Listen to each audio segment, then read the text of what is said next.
खोजेंगे नहीं उनको क्यों मिलेंगे? और जिनको आशा है उनको मिल जाएंगे। तो गोपी गीत गाया गोपियों ने इस तरह से, और फिर भगवान श्री हरि उनके मध्य में, क्योंकि अंतर्धान हुए थे तो इनके मध्य में प्रकट हो गए। बोलिए रास बिहारी भगवान की जय। परमात्मा प्रकट हुए, फिर गोपियों के साथ संवाद हुआ है और भगवान श्री हरि ने वहां दिव्य रास कराया है। यह महारास है। वो लघु रास था, फिर दूसरा कराया वो महारास। रमण रीति वाले महाराज जी, पूरब पूज्य गुरु शरणानंद जी महाराज जी, आप पोरबंदर पधारे थे, कभी उन्होंने कथा में कहा कि रास ये नहीं समझना कि केवल शरद पूर्णिमा को एक ही दिन के लिए हुआ था और एक ही समय के लिए हुआ था। रास तो कई बार होता है। देखिए, यदि मन को भगवान में लगाना चाहो तो तुम्हें रोक नहीं सकता कोई। जैसे अब महाराज जी की बातें सुने, आप समझ जाएंगे। जैसे रास बोले एक ही तरह का नहीं होता है। जैसे शरद पूर्णिमा की रात्रि को हुआ तो वहां तो सब धवल धवल धवल, सब सफेद सफेद। तो ठाकुर जी का पीतांबर जो था वो पीले रंग का नहीं, सफेद। ठाकुर जी ने जो डाला है कपड़ा अपने ऊपर, वो दुशाला है, वो भी सफेद।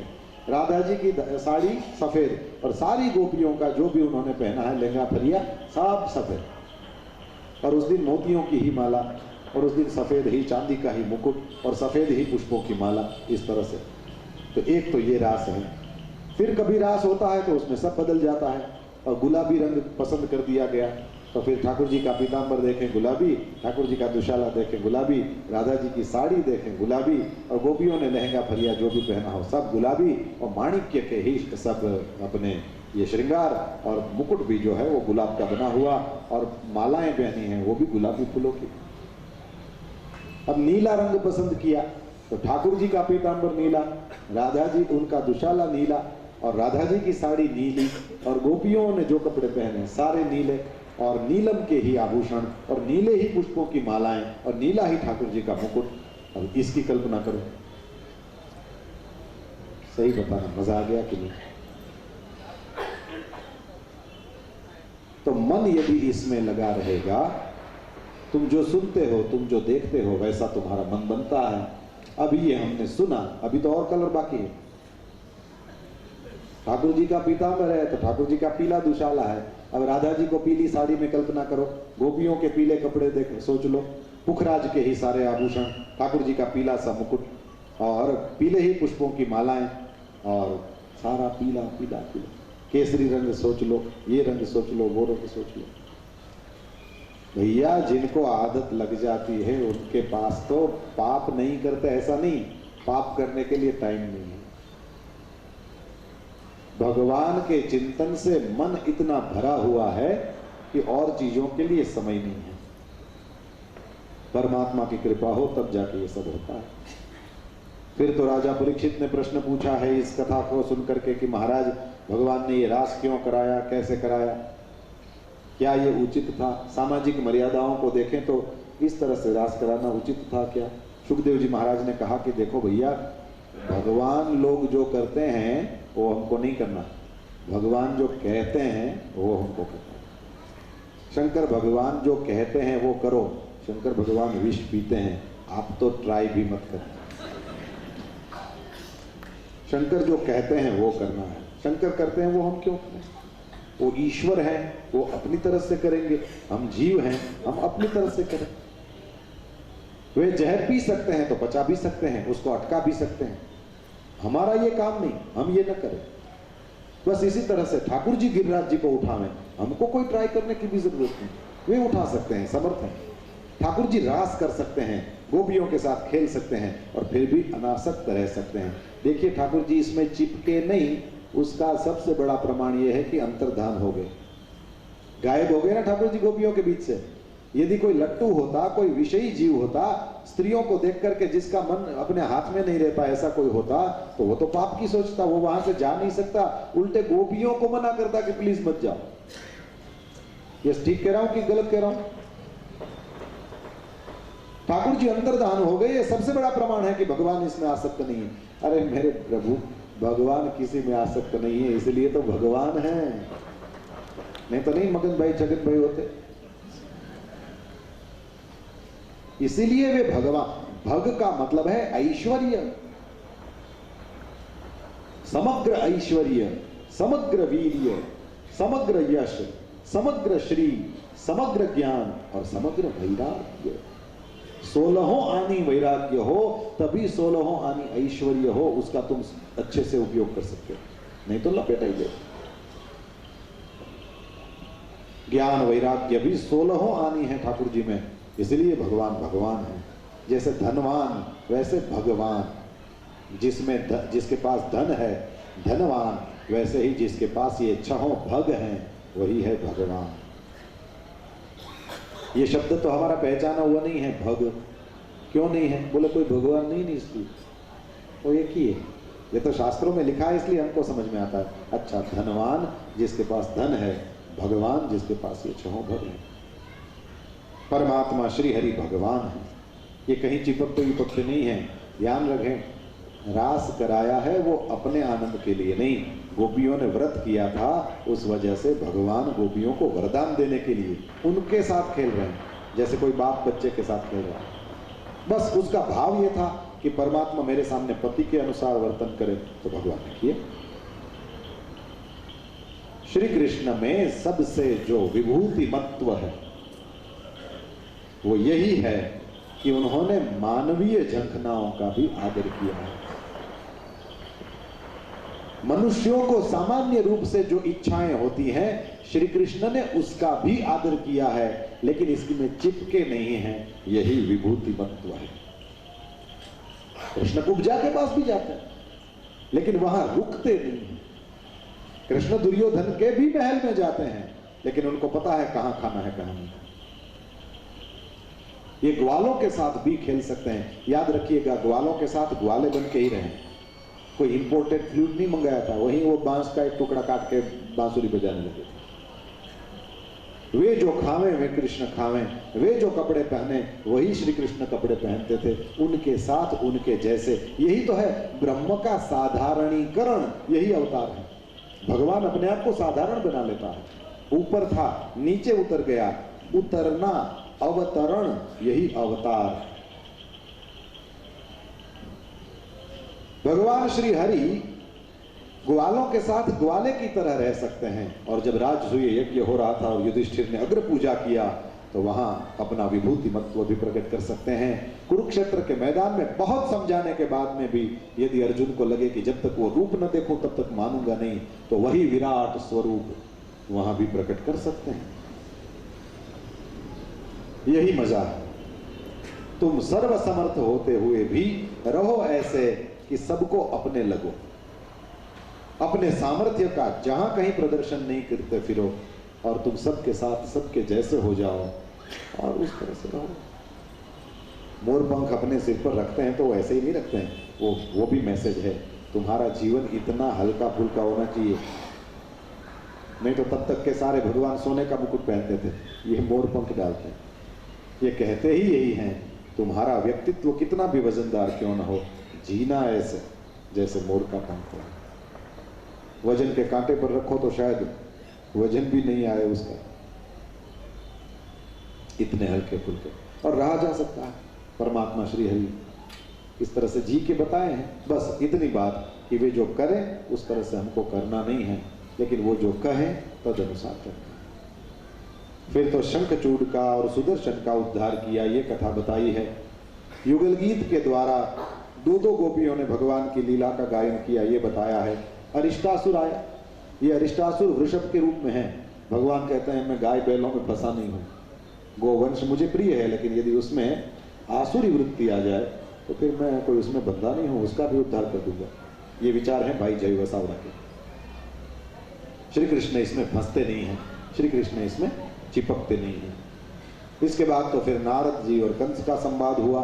कंस ने अक्रूर काका को व्रज में भेजा और केशी और व्योमासुर दोनों आए, उनका उद्धार किया ठाकुर जी ने। नारद जी ने भगवान की स्तुति किया है। इसके बाद अक्रूर काका आए हैं व्रज में, और भगवान श्री कृष्णचंद्र और दाऊ दादा दोनों को लेकर के मथुरा पधारे हैं। ये प्रसंग इतना करुण है कि इसके लिए कोई रससिद्ध वक्ता हो तो वो कह सकता है। ठाकुर जी अपने घर से निकले, सामने गोपियां खड़ी थी। मुश्किल से जशोदा माँ से छुट्टी लिया कि अब मैं जाऊं, तो सामने गोपियां खड़ी थी और गोपियों के पास भगवान जा भी नहीं पाए और इतना भी नहीं कह पाए कि मुझे काम है, मैं मथुरा जा रहा हूं। और गोपियां भी गजब की प्रेमी, वो भी केवल सामने चुपचाप खड़ी है, देखें क्या करता है। जिसके लिए पति सुतान वय भ्रातृबांधवान अति विलंघ्य हम पहुंच गए थे, अपने पूरे के पूरे अस्तित्व को हमने मिटा दिया, और जिसके पीछे हम लगी, जिसको हमने अपना सर्वस्व दे दिया, देखें तो सही हमारे प्रेम का क्या मोल करता है। कोई थप्पड़ मारे तो आप सामने चलो एक की जगह 2 मार दोगे, लेकिन कोई प्रेम करे जाओगे कहां तुम। जगत गुरु जो अर्जुन के सामने भगवत गीता जैसे हर हर हर हर करती गंगा जी जा रही हो, इस तरह से गीता जी का आख्यान किया जिन्होंने, निर्माल्य बन गया था अर्जुन, उसको उठा के युद्ध करने के लिए खड़ा कर दिया। वही श्री कृष्ण गोपियों के प्रेम के सामने चुप खड़े हैं, समझ में नहीं आता कहूं क्या। और गोपियां भी ऐसी कि यही टाइम है, देखें तो सही करता क्या है। ये बड़ा अनूठा तत्व है प्रेम। कभी ठाकुर जी ने अवसर दिया हो किसी से प्रेम हो तो इसको समझ पाओगे। परमात्मा श्री हरि चुप खड़े हैं। अंत में रास्ता निकाला, एक छोटे से ग्वाले को बुलाया और केवल 3 अक्षर बोले, आऊंगा। वो ग्वाला गोपियों के पास गया, गोपियों को कह दिया आऊंगा। केवल इन 3 अक्षरों पर गोपियों ने अपना जीवन धारण कर रखा, कहा है कभी आएंगे। और इसी वजह से भगवान श्री हरि तो पधार गए मथुरा की ओर, लेकिन गोपियों ने क्या किया, बोले अपने गोकुल को, क्योंकि कह गए हैं कि आऊंगा, इस वजह से गोकुल को खराब नहीं होने दिया। भगवान की अमानत है, इसको और सजा के रखा। घर घर में रोज रंगोलियां होती हैं, कृष्ण नहीं है। घर घर में रोज केले के स्तंभ सजाए जाते हैं, घर घर में रोज जल के परिपूर्ण कलश, उसके ऊपर नारियल और वो पान रख के उस तरह से सजाया जाता है घर को। रोज सुगंधित जल का छिड़काव होता है, सब, कोई रोना धोना कुछ नहीं। क्या प्रमाण है? बोले जब उद्धव गए तो उन्होंने बहुत सुंदर देखा उस व्रज को।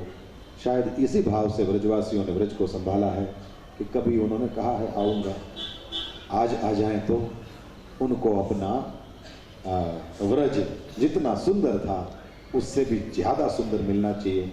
उसी की बात कर रहे थे ना हम, अमेरिका का वो राष्ट्र प्रमुख जिमी कार्टर था, उस जिमी कार्टर का एक कोट है, इस तरह से जियो कि जैसे जीसस आज ही हमारे मेहमान होने हो।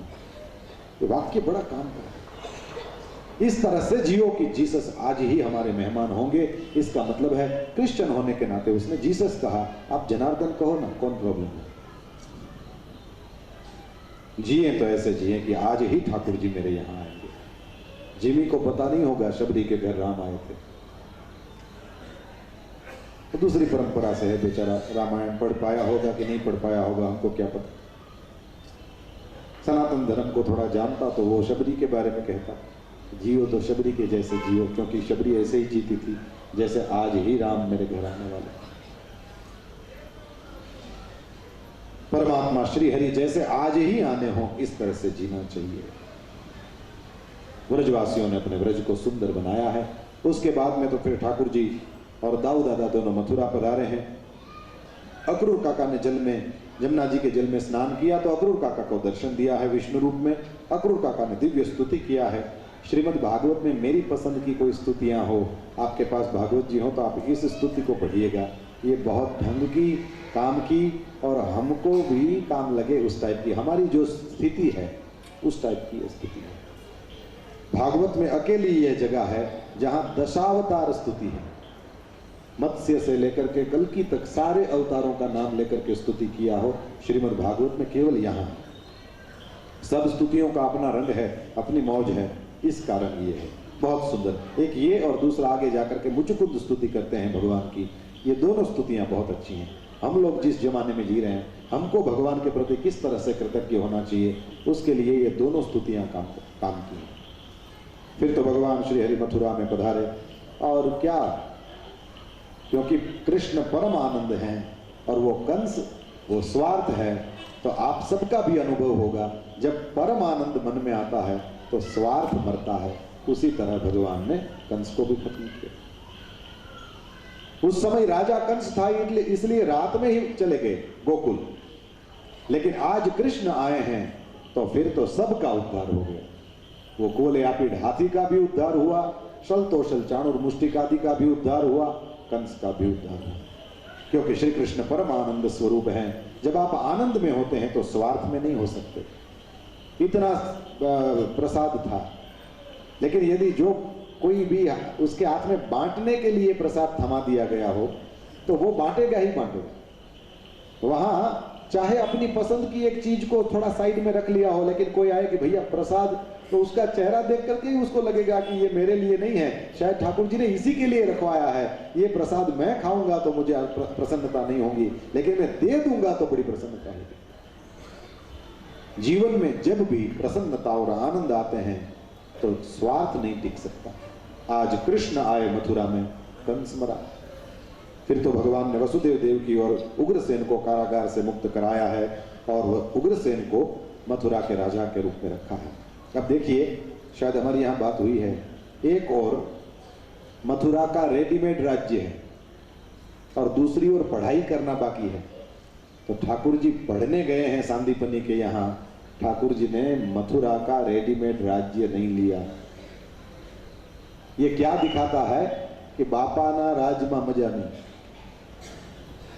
पढ़ने के लिए चले गए, अपने आप को योग्य बनाया, नहीं तो राजा बन सकते थे और फिर जय जयकार हो जाता, ऑलरेडी हो गया था। नहीं, लेकिन फिर भी लाकड़ा फड़वाटो सांदीपनी ने आश्रम में किया। तो एक और पावर हो और एक और नॉलेज हो, तो नॉलेज पसंद करना, पावर नहीं। अगेन भाई जय वसाल, उसका विचार बहुत काम का विचार। नॉलेज और पावर सामने हो तो पावर नहीं पसंद करना चाहिए, नॉलेज करना चाहिए। और देखिए सांदीपनी ऋषि के आश्रम में वे क्या पढ़े, उन्होंने अपनी द्वारका खड़ा किया और वो भी सोने की। नहीं तो मथुरा के राजा होते। लेकिन और देखो लोकेशन भी क्या है, चारों ओर समुद्र है, कोई आ ही नहीं सकता है ना। चारों ओर समुद्र है, इतना सुरक्षित स्थान, और उसमें 56 कोटि यादव रहते थे। कहीं से भी किसी भी राजा के अन्याय की खबर मिलते ही तुरंत जाते थे, उसको खत्म करते थे, क्योंकि विनाशाय च दुष्कृतां। और ये सब करके आखिर चाहते क्या थे? धर्म संस्थापनार्थाय। तो भगवान श्री हरि ने फिर सांदीपनि ऋषि के आश्रम में जाकर के विद्या पढ़े, वापस आए। एक दिन उनका जन्म नक्षत्र था, तो उद्धव जी उनको खोज रहे थे। उद्धव जी ने देखा कि भगवान श्री हरि की आंख में आंसू हैं, तो फिर उद्धव जी ने पूछा कि ये क्या बात है। तो भगवान ने कहा कि उद्धव मैं रो नहीं रहा हूं, मुझे कोई रुला रहा है। कौन रुला रहा है? बोले भाई नंद बाबा याद आते हैं, यशोदा जी याद आती हैं, ग्वाले गोपी याद आते हैं, माखन बांसुरी याद आती है, गिरिराज जी याद आते हैं, जमुना मैया याद आती है। उद्धव जी ने कहा इसमें रोने की क्या बात है, चलो ना चलते हैं। भगवान ने मन में सोचा कि वो जो प्रेम का प्रदेश है उसमें से एक बार मैं भाग के आ गया हूं, अब यदि वहां गया तो फिर ये सब कौरवों को जिसको मारना हो मारे, धर्म संस्थापना जिसको करनी हो करे। मैं तो बैठ जाऊंगा नंद बाबा का, यशोदा जी का छोरा बनके, बांसुरी लेके जमुना जी के किनारे पर। मैं कोई भगवान नहीं। प्रेम का प्रदेश है, वहां मेरा ऐश्वर्य किसी काम का नहीं। वो आनंद ही इतना है कि उसको फिर यदि गया तो छोड़ नहीं पाऊंगा। इसलिए देखिएगा ठाकुर जी की गाड़ी में रिवर्स गियर था ही नहीं। गोकुल से मथुरा गए, कभी गोकुल वापस नहीं, और फिर मथुरा से द्वारका जी गए, कभी मथुरा वापस नहीं। और फिर लेकिन ठाकुर जी ने उद्धव को भेजा। उद्धव ने कहा ऐसा है भैया कि तुम जो ये कह रहे हो ना कि ये मिथ्या है, ये कोई किसी का बाप नहीं, कोई किसी की माँ नहीं, कोई किसी का मित्र नहीं, ये सब प्रेम प्रेम क्या होता है? सब ब्रह्म के ही स्वरूप हैं। ये भी ब्रह्म है, वो भी ब्रह्म है, मैं भी ब्रह्म हूं।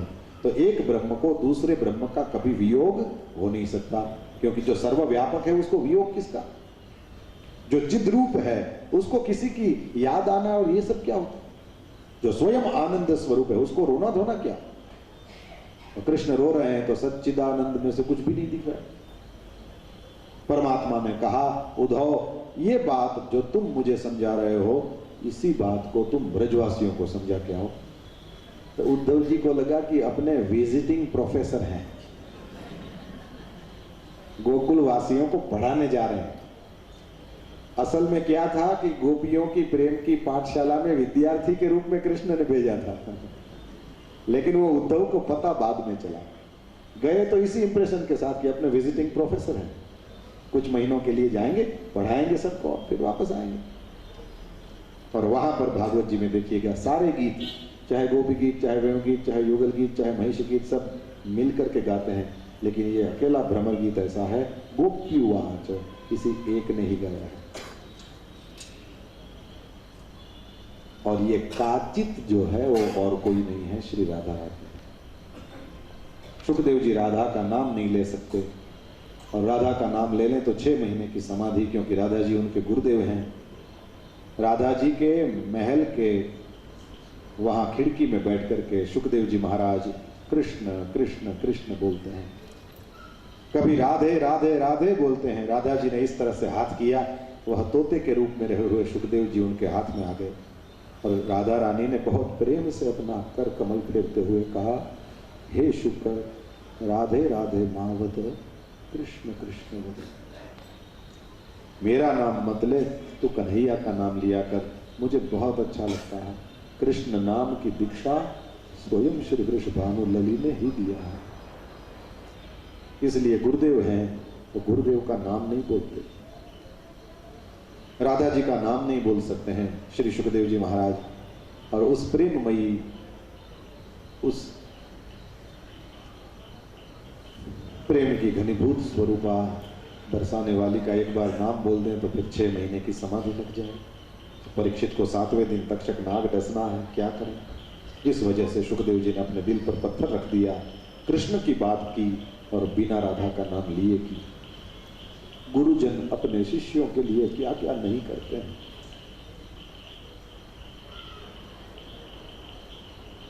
काचित ये केवल राधा ही हो सकती है। मधुकितव बंधो मां स्पृशांग सपत्निया। प्रेम में एक दशा नहीं होए, भक्ति की एक दशा नहीं होए, तो इस भ्रमर गीत को पढ़ना भी, लोग रास पंचाध्यायी में क्या क्या खोज निकालते हैं। भ्रमर गीत को देखो, इसको बोलने के लिए तुम्हारी एक कक्षा होनी चाहिए, नहीं तो भ्रमर गीत का भी पाठ नहीं हो सकता।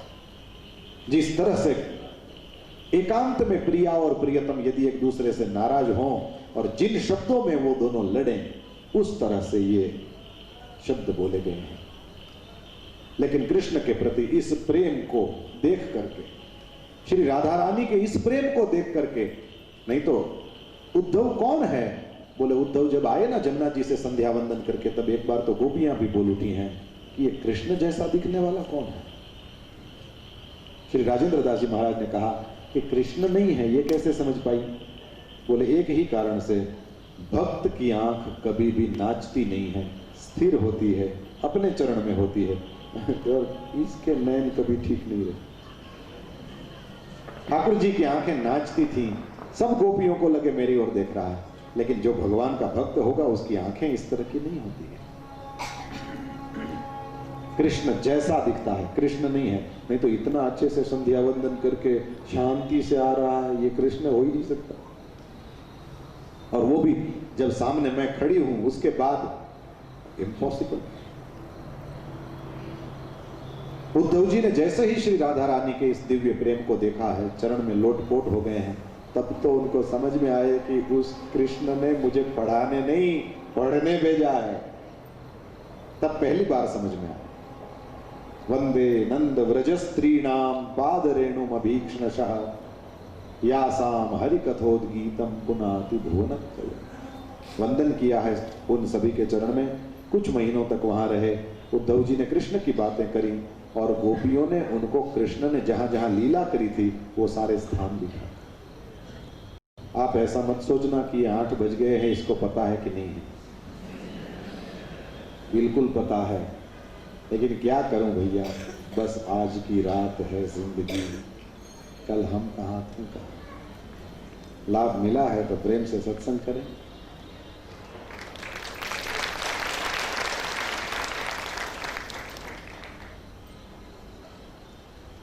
श्री हरि का गुणगान गाते हुए उद्धव जी कुछ महीनों वहां रहे हैं, फिर तो वापस आके। और प्रेम की ये क्या दशा होगी। आटली रड़ती थी गोपी, तो अगला अध्याय में भगवान खूब जानने गया।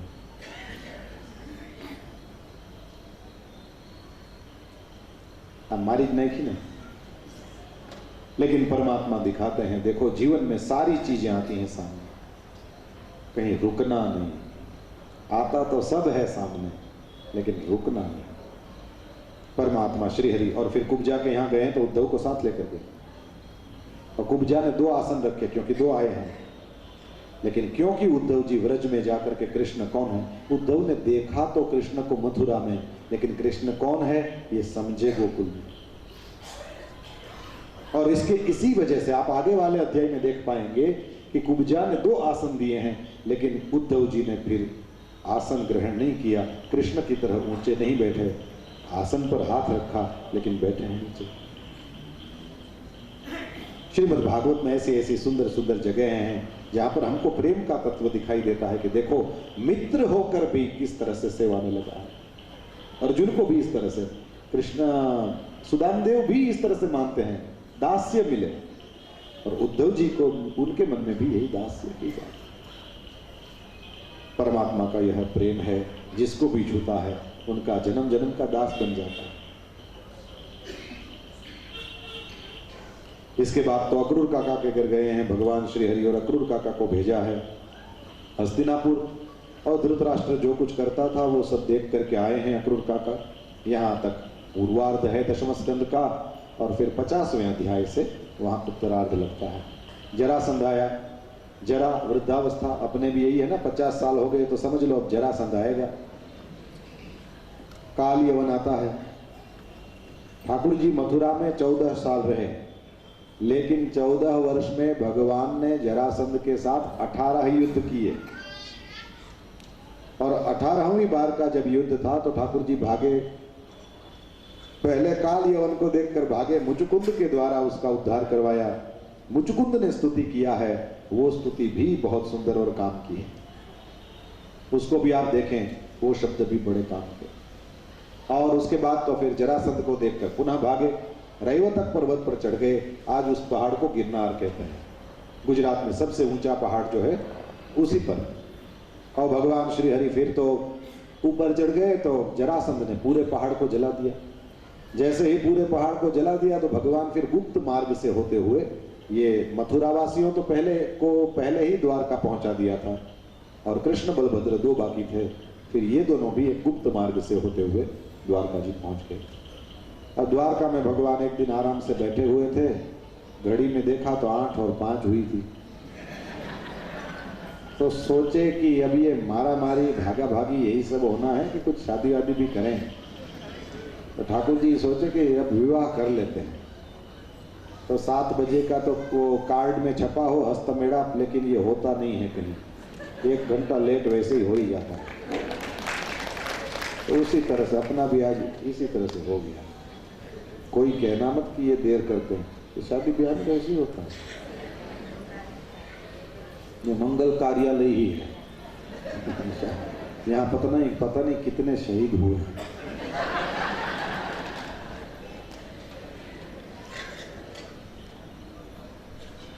मंगल कार्यालय। तो पहले सोचे कि दाऊद दादा का विवाह हो जाए, ये बड़े हैं, तो उसके बाद में अपना हो। तो दाऊद दादा का विवाह तो हो गया रेवती जी के साथ में। उसके बाद में फिर भगवान श्री हरि का जो पहला विवाह हुआ, पहला, इसमें पहला दूसरा आता है, गेट रेडी। पहला विवाह हुआ वो रुक्मणी जी के साथ, और वो राक्षस विधि से हुआ है। कैसे हुआ, क्या हुआ, परीक्षित राजा ने प्रश्न पूछा। तो सुखदेव जी महाराज ने कहा कि भैया ऐसा था कि भीष्मक राजा के रुक्मी और ये रुक्मग्रज नहीं, नाम से रुक्मी अग्रज હતો એટલે કે મોટો હતો, रुक्मग्रज એનું નામ નહોતું। પછી रुक्मरथ, रुक्मबाहु, रुक्ममाली ये બધા, અને रुक्मणी नामની દીકરી। तो ये सब था। और जिस दिन भीष्मक राजा ने देखा कि बेटी अब सयानी हो गई है, तो पास में बैठा करके प्रेम से माथे पर हाथ फेर करके पूछा कि बेटा अब आपकी उम्र हो गई है और हम आपके हाथ पीले करना चाहते हैं, यदि आपके मन में कोई हो तो आप बताओ। तो रुक्मणी ने तो बड़ी प्रसन्नता से कहा कि हाँ है ना पिताजी, बाप के साथ बेटी की पटती है, यदि माँ के साथ इसी तरह से कोई व्यवहार हो तो फिर चलता नहीं, लेकिन पिताजी पूछे तो बेटियां बिल्कुल खुल करके कह सकती हैं। तो भीष्मक राजा ने पूछा तो रुक्मणी देवी ने कहा कि मन में है। अब भीष्मक राजा थोड़े सावधान हो गए, कौन है बेटी? कहा कि द्वारका वाले द्वारकाधीश वासुदेव श्री कृष्ण। और इतना सुनते ही भीष्मक की छाती फूलने लगी कि यदि ऐसे लक्ष्मीपति के साथ मेरी बेटी का विवाह होए तो ऐसा जमाई जब खड़ा हो मेरे आंगन में तो दुनिया में मेरा नाम हो जाएगा कि वासुदेव श्री कृष्ण के भी ये ससुर जी लगते हैं। तब तक रुक्मी आया और उसने कहा कि क्या बात है, ये बाप बेटी दोनों आनंद कर रहे हैं। बोले बेटी से हमने पूछा कि बेटी अब आप सयानी हो गई हो, आपका विवाह करना चाहते हैं और आपके मन में कोई हो तो बताओ। तो इन्होंने द्वारकाधीश का नाम दिया। और रुक्मी और द्वारकाधीश कभी मिले नहीं थे। द्वारकाधीश नो कोई दी कहीं बगैडू नतु, फिर भी वो ग्वाले के साथ मेरी बहन नो, क्यों, क्या तकलीफ है? अरे हम राजा हैं, वो आजकल के राजा बने हैं लेकिन वे मूलतः तो सब ग्वाले ही हैं। वहां मेरी बहन नहीं जाएगी। बोले वहां नहीं जाएगी तो कहां जाएगी? बोले मैंने सब निश्चित कर लिया है। निश्चित कर लिया है? कहां, किसके साथ? शिशुपाल के साथ, मेरा मित्र है, राजा है। भीष्मक ने देखा रुक्मणी की ओर, तो रुक्मणी ने एकदम गरीबड़ी थे कही दी, नो शिशुपाल ये बेबी सिटर है, मैं नहीं जाऊंगी।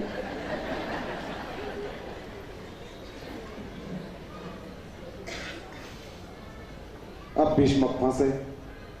बेटे कमाने लगते हैं ना तो फिर बाप लोग भी कम बोलते हैं, नहीं घर में कमाने लगे तो बाप लोग भी धीरे धीरे चुप रहना पसंद करते हैं। अब भाई से पूछे, वो जो कहें करें। और भाई लोगों को भी ऐसा लगता है कि हाँ हम कमा ये। हाथ जोड़ के विनती है भैया, माता पिता और बड़े भैया और भाभी जी और चाचा चाची और मामा मामी, जितने भी आपके जो भी वडील, जो भी बड़े लोग बुजुर्ग लोग हैं आपके, जितने भी पूर्वज हैं, यदि आपके पास हैं तो वो एक बहुत बड़ा सद्भाग्य है, उसका आनंद लो। गुरुजी बैठे हो तो वहां गुरुजी बन के मत बैठो, आनंद लो कि मेरा बाप मेरे सर पर बैठा है। वहां गुरुजी बन के फिर अकेले होगे ना, गुरुजी बन के बैठे होगे तो रोना आएगा कि तब होशियारी किया और आज अब लो ये करो। बड़े बुजुर्ग जब बैठे हो, आपसे कोई भी बड़ा हो, चाहे उनसे आपके विचार मिलते हो नहीं विचार मिलते हो, ये वो डिफरेंस ऑफ ओपिनियन, ये वो वासन हो तो खखड़े। घर में बर्तन होते हैं तो थोड़ी बहुत तो आवाज आती है ना, शांति थोड़ी रहती है। इसी तरह से लड़ने के लिए भी आदमी चाहिए भैया, चाहे लड़ने के लिए, लेकिन कोई जिंदा आदमी चाहिए। चीजों से तुम क्या करोगे?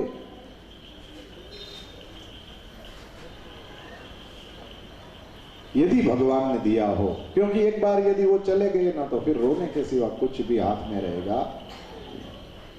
ये भाग्य है। आ लाभो कहवाय के कोक वडील माथे बैठा हो।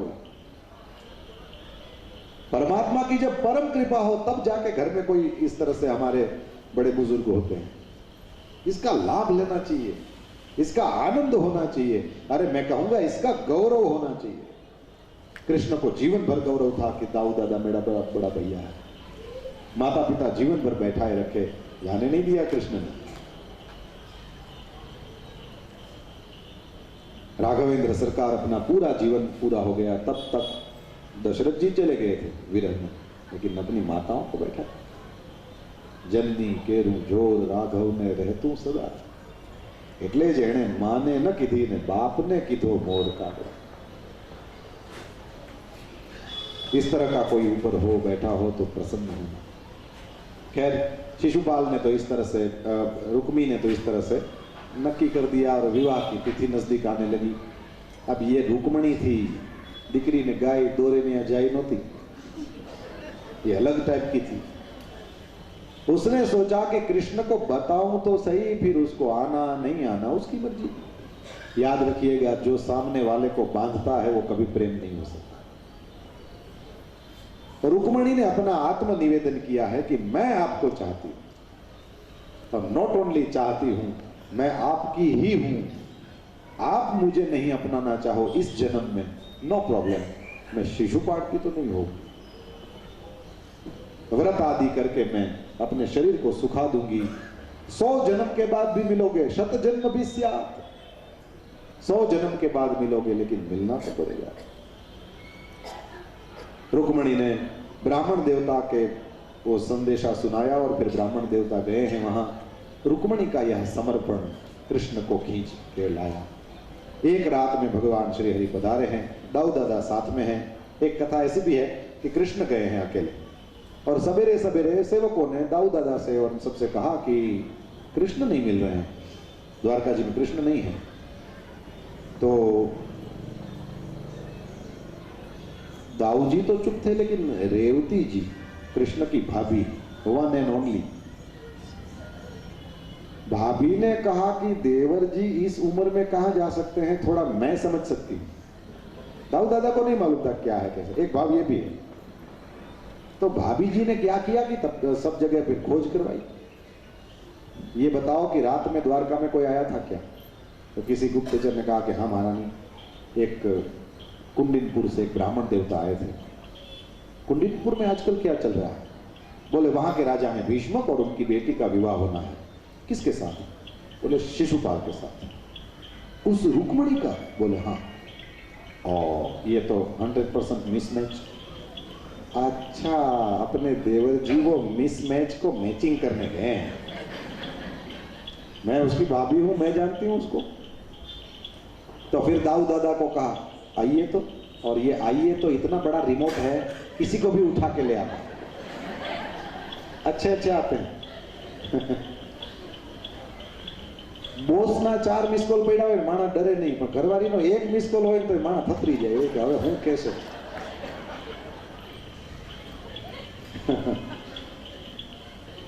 हिंदी वाले समझ लो। चलो, बॉस के 4 मिस कॉल पड़े हो कोई फर्क नहीं पड़ता, लेकिन घरवाली का 1 भी मिस कॉल हो तो अच्छे अच्छे बड़ी बड़ी मूंछों वाले भी थथरा जाते हैं। क्या बोलेगी क्या मालूम।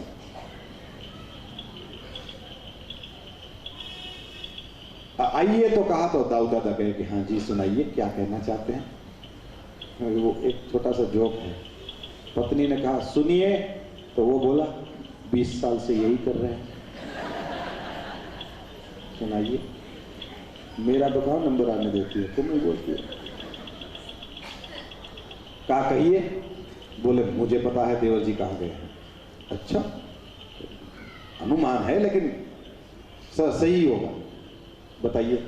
बोले रात में कुंडिनपुर से एक भूदेवता आए थे, मैंने सब खोज करवा लिया है, और वो भीष्मक राजा के यहाँ से आए थे। वहाँ रुक्मणी जैसी कन्या का शिशुपाल जैसे राजा के साथ विवाह है। ये 100% मिसमैच है, आप थोड़ा अपनी ओर से खोज करवाइए, शायद देवर जी वहीं मिलेंगे। तो दाऊ दादा ने व्हाट्सएप से तो काम नहीं बन सकता था, सो कॉल किया। मुस्कुराओ ना, शादी है। Thank you. मैं खोज के आपके लिए कितना व्हाट्सएप ने फेसबुक ने बोलूं, और आप मुस्कुराओ नहीं तो इसका क्या मतलब है। दाऊ दादा ने अपनी ओर से खोज करवाई तो समाचार मिला कि कृष्ण वहां पहुंचे हैं।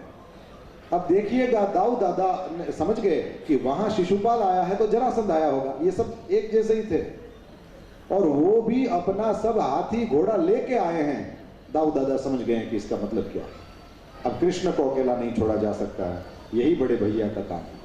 अपनी पूरी सेना को लेकर के पहुंच गए, और जैसे ही सवेरे सवेरे श्री कृष्ण भगवान वहां पहुंचे हैं और वो सब तिलक और ये सब हो रहा था, और तब तक तो पीछे से आवाज आई, बोल द्वारिकाधीश की जय। भगवान श्री हरि ने कहा क्या बात है, कुंडिनपुर में भी द्वारकाधीश की जय। लेकिन सोचा कि इतनी ही बड़ी आवाज में है कौन, जरा देखो तो। घूम के देखे तो ये कांधे पे हल और नीलांबरधारी दाऊ दादा आ रहे। कृष्ण जी भी थर आ गए, ये क्या हो गया। हम भागवा गया हो, मोटो भाई देखा तो बेचारा ठरी जाए ना। अब तो फिर स्वागत होने लगा और भीष्म, अच्छा दोनों भाई आए हैं, बहुत अच्छा बहुत अच्छा, आइए दाऊ दादा। और दाऊ दादा के भी तिलक और माला और ये सब वो वस्त्रों का, गायों का दान, ये वो। और दाऊ दादा, देखिए प्रसंग होता है ना अपने घर में, और ऐसा कुछ गड़बड़ हो कोई करे तो क्या होता है कि किसी को दिखाना नहीं है तो सबको ऐसे जैसे, और फिर डांटना बिना तो क्या चला है। एटलीस्ट व्हाट्सएप कर देता है यार, मिसकॉल मार देता है। और ये सब लड़ने के लिए सब कुछ लेकर के आए हैं, इतना पता नहीं चलता, अकेले नहीं आना चाहिए। ठाकुर जी बोले मुझे डांटे मत। क्यों डांटो नहीं, अब मेरी शादी है। ये तो है। अब बताओ प्लान क्या है। बोले आप तो जाओ जलेबी गाठिया खाओ, करोड़पति ने लग्न हुई तो खबर नहीं कागड़नी डिश मत दी, खबर नहीं हूँ वांधो जलेबी गाठिया आखा सौराष्ट्र गुजरात में गमे नहीं गए। तभी तो वरियाड़ी ने शरबत पियो। अब मुझे बुलाया है भवानी के मंदिर पर, सो क्या प्लान है। बोले यही बस, मैं जाऊंगा वहां और फिर देखा नहीं है उनको कभी, लेकिन समझ जाओगे सबसे ज्यादा जो तैयार हुई होंगी वही वो होंगी, और फिर आगे जैसे होना होगा होगा। लेकिन आप इतना ध्यान रखना, गाठिया खाते खाते कान रखना उधर, जाजी हो था ने तो પછી બેઠા ન રહેતા, સર્વિસ કરાવેલા વાહનો લઈને પહોંચી જાજો ફટાફટ। तो ठाकुर जी पधारे वहां भवानी के मंदिर में, और दाऊ दादा यहाँ जनवासे में, और फिर यहाँ सब आगता स्वागता हो रही है। और ठाकुर जी वहां भवानी के मंदिर में रुक्मणी जी को लेकर के, बड़ी बूढ़ी जो ब्राह्मणियां थी वो सब भी वहां गई भवानी जी के मंदिर में, और वहां जाकर के भवानी की पूजा कराई। कितना बढ़िया, भागवत में रुक्मणी देवी भी भवानी की पूजा करें, रामचरितमानस में देखिए सीता जी भी भवानी की उपासना करें, और शिव पुराण में देखें पार्वती भी भवानी की पूजा करती है। इतना ज्यादा क्या है, श्रीमद् भागवत में लिखा है पति पत्नी उन दोनों के बीच में दाम्पत्य बहुत अच्छा रहे, यदि ऐसी इच्छा है तो भवानी की यानी कि अपनी कुल देवी की उपासना। यह पोर्टफोलियो ये अपनी कुल देवी के हाथ में होता है। इसलिए थोड़ी सी भी अनबन लगे या ऐसा कुछ खराब लगे, ऐसा मिसअंडरस्टैंडिंग कुछ बढ़ रही है, ऐसा कुछ भी लगे, अपनी कुल देवी की उपासना करो। और मैं तो कहूंगा जितनी भी पूजा पाठ ये वो अकेले मत करो, दोनों मिलके करो, कहीं डिफरेंसेस होने का सवाल ही नहीं रहेगा। थोड़ा सा इसको पसंद है इसलिए वो वहां जाए, और थोड़ा इसको पसंद है इसलिए ये यहां जाए, और दोनों जगह जाए तो, लेकिन दोनों तो साथ में रहें, ये बड़ा जरूरी है। सपोर्ट करने वाले होने चाहिए एक दूसरे के, और जब तकलीफ हो तब तो सबसे ज्यादा सपोर्ट करने वाले चाहिए। और ऐसा जिन का दाम्पत्य है तो बड़े धन्य लोग हैं। कहीं परदेश में बैठा है उसका पति, फिर भी वो यहाँ से उसके कल्याण की कामना करती है, इससे ज्यादा बड़ा सपोर्ट नहीं हो सकता। याद रखें, हमने चर्चा करी थी कि राम भगवान ये बंदरों के हाथ सेतु बना करके वहां तक गए, और सीता यदि रावण की बात मान लेती तो अयोध्या सोने की नहीं थी भैया, लंका सोने की थी। लेकिन उस ऑफर को भी सीता ने स्वीकार नहीं किया, और मेरी सीता नहीं मानेगी, ये कितना भरोसा होगा यहाँ पर। और इसी तरह से सीता को भी कितना भरोसा होगा, चाहे बीच में इतना बड़ा समुद्र है, क्या करना मेरे राम जाने, लेकिन राम आएंगे आएंगे आएंगे। ये अपने आप में बहुत बड़ी बातें हैं भैया। इस एक चीज को भी हमने समझ लिया और उस अनुसार अपना जीवन बना लिया, बहुत फायदा होगा, बहुत फायदा होगा। भवानी की पूजा करती हैं, वहां श्री सीता जी भी करती हैं। आइए दो चौपाइयों द्वारा हम लोग भी माता को मना लें। जय जय गिरिवर राज किशोरी, जय जय गिरिवर राज किशोरी, जय महेश मुख चंद्र चकोरी, जय महेश मुख चंद्र चकोरी, जय गजवदन शरानन माता, जय गजवदन शरानन माता,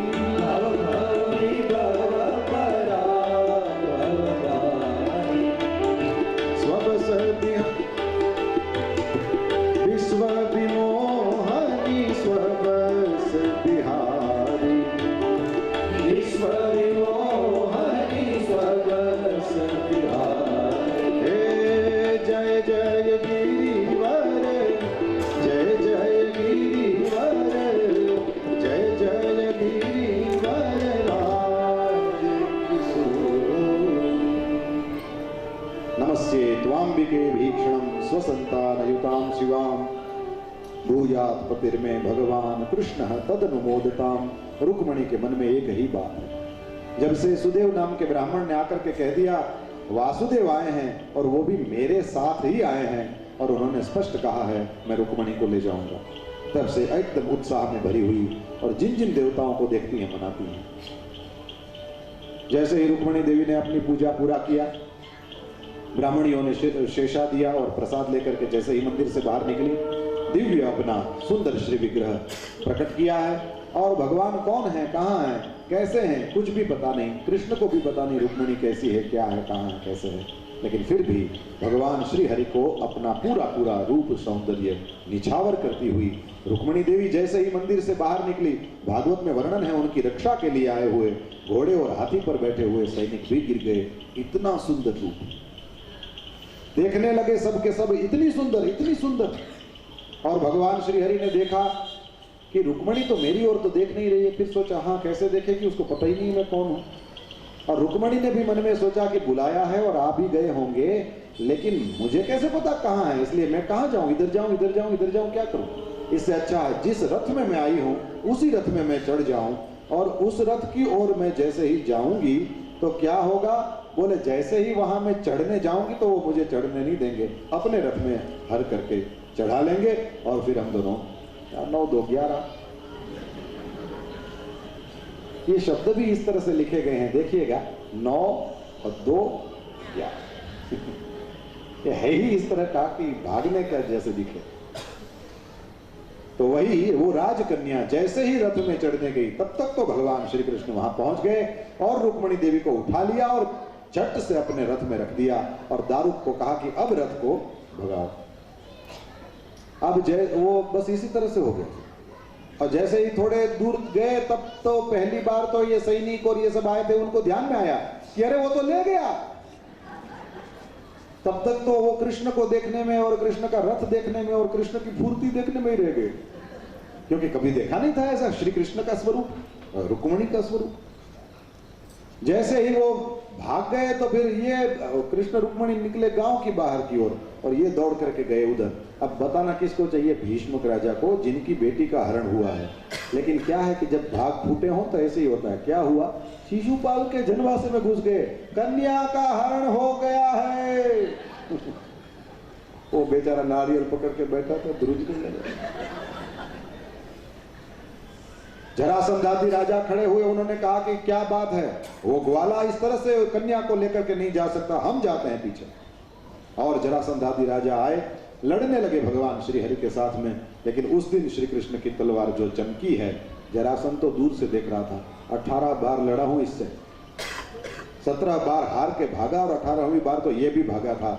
लेकिन आज जिस फुर्ती से तलवार चला रहा है ऐसा कभी नहीं देखा। शादियां होती हैं तो लोग इसी तरह से पावर में होते हैं। ओके, अब तो शिशुपाल को रुक्मणी मिलने से रही, समझ गए। तो फिर वहां जाकर के कहते हैं देखो इसमें ऐसा है, कोई हमेशा वीरता का प्रदर्शन करना ठीक नहीं है, कभी कभी संजोगों के आगे झुकना भी चाहिए। और क्या है कि परिस्थितियां जब हमारे कंट्रोल में हो तो हम जैसे चाहें वैसे होता है, और लेकिन परिस्थितियां हमारे हाथ में नहीं हो तो हमको उस अनुसार चलना चाहिए। शिशुपाल ने कहा क्लियरली बोल दे क्या करके आया है।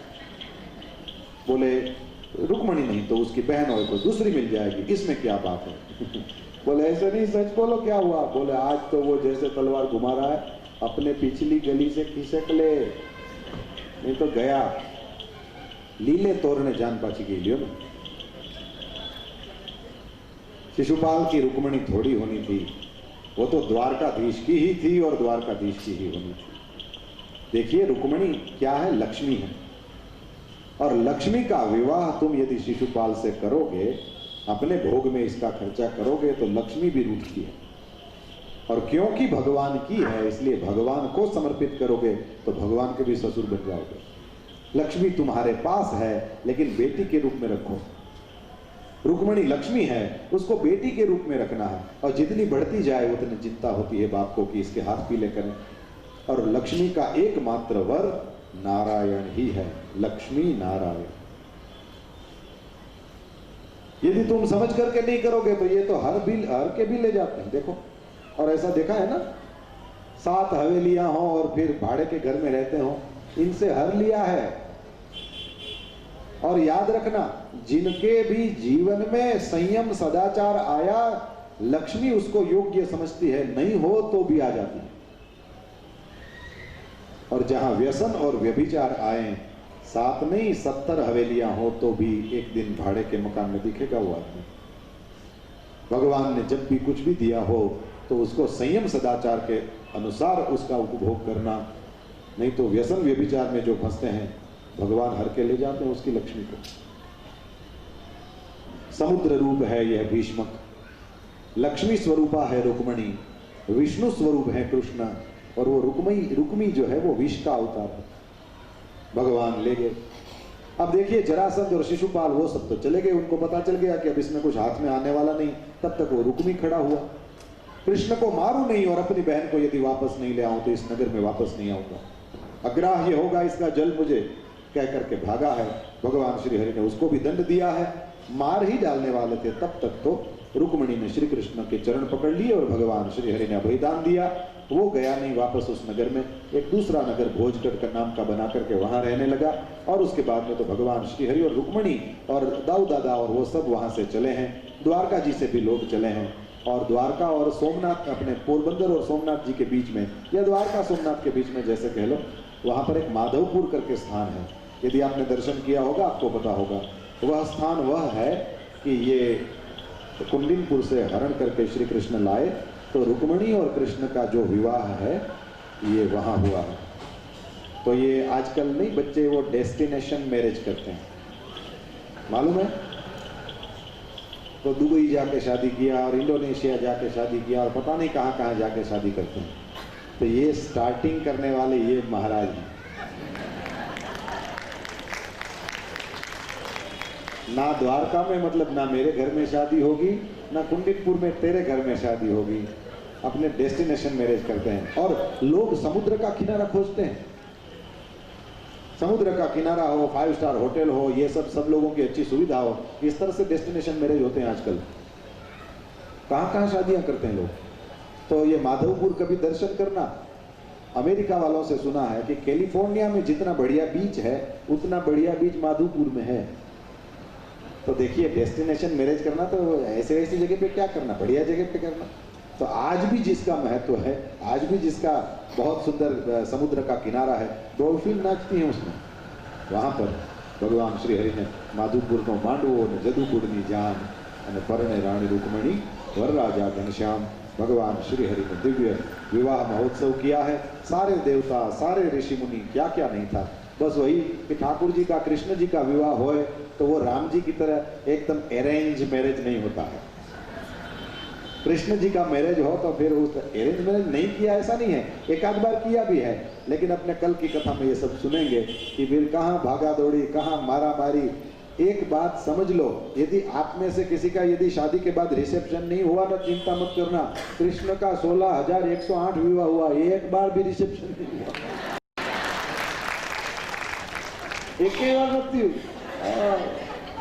कोई कदाच घणी वखत छोकराओं ने बहुत अफसोस हो कि ये हुआ नहीं, तो नहीं हुआ हो चिंता मत करना। ये लोग भागा दौड़ी, मारा मारी, कापा कापी जैसे हैं, क्या पहनता था। तो ये मंगल कार्यालय में तो पहली बार ही विवाह हो रहा है, नहीं तो फिर वो डेस्टिनेशन मैरिज होते थे। तो इस बार भगवान का बेलगाम में लगन है। आइए परमात्मा श्री हरि के उस दिव्य विवाह का अतिशय संक्षेप में हमने यहाँ करने की कोशिश करेंगे और उसके बाद में फिर हम आरती करेंगे। तो आप सब लोग वही 15-20 मिनट और दें और तब तक हम भगवान का नाम गाएंगे और ठाकुर जी वहाँ से पधारेंगे। ये कोई सामान्य लड़के लड़कियां नहीं हैं, ये कृष्ण और रुक्मिणी हैं। इस तरह से दर्शन करेंगे तो बड़ा लाभ मिलेगा दर्शन का। आइए ठाकुर जी पधार रहे हैं, हम स्वागत करें। भजो भजो भजो मन पांडुरंग विठला, भजो भजो भजो मन पांडुरंग विठला,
लोग बैठ जाए।